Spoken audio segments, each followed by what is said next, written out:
feeling that I get driving the Audi R8 is always a real sort of blood pumping. I feel like a kid, and just sitting in that driver's seat knowing that I've got the engine behind me and I've got all of the power on my right foot, it's just an absolute buzz. It's the only way that I can describe it. It's a huge buzz.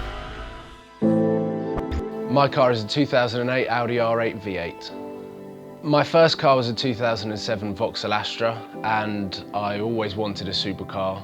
And through the success of my YouTube channel with sponsorship and advertisement, I was able to purchase my first supercar, which was heavily documented on YouTube.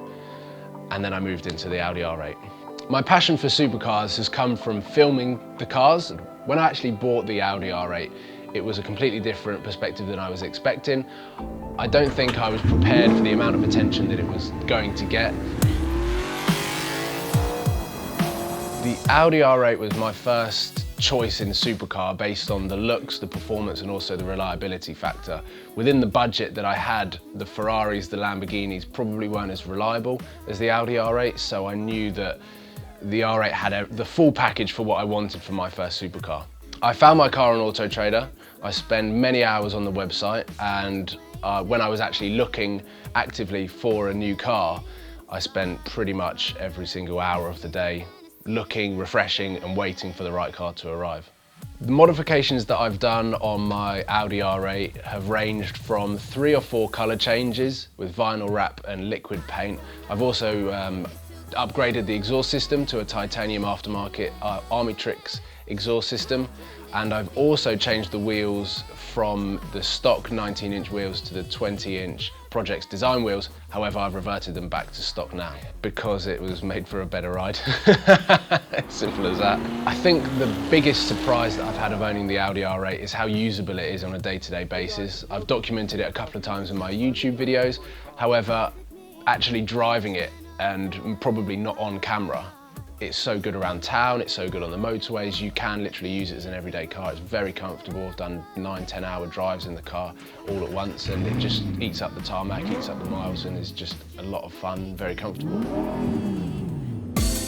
The reality of owning a supercar has lived up to the dream that I always wanted.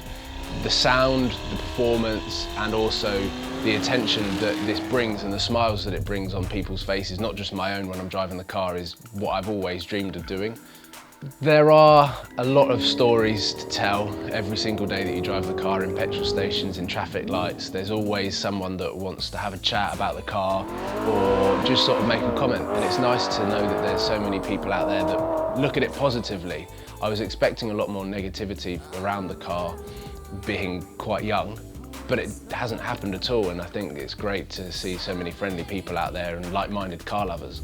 The running costs are a lot higher than my Vauxhall Astra, which is a given, but I think the smiles per mile, you can't really beat it. It's a fantastic car. I don't mind filling it up because I know that I'm going to have a lot of fun when I'm driving it.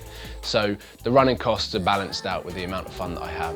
I've recently been down to the south of France in the car, and I was averaging around 25 miles to the gallon. So I managed to get from Lyon to Monaco on a full tank, which was a really great achievement for the car. The FSI engine is a huge sort of great example of how Audi have been able to put fuel economy into a supercar. The advice that I'd give to people looking to buy an Audi R8, definitely get manual if it's a pre-2012. The R-tronic gearbox isn't great, but overall the car is fantastic. It doesn't matter whether it's a high mileage vehicle or a low mileage vehicle. Audi have built that engine to last a long time.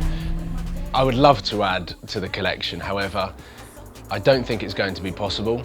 I think the R8 will always sit nicely in my memory as my first supercar, and the amount of experiences that I've had in the car, both in UK and in Europe. However, I'm not one to hold on to things. I think that when it's time to move on, it's time to move on, upgrade, get into something better and continue the journey and create better memories.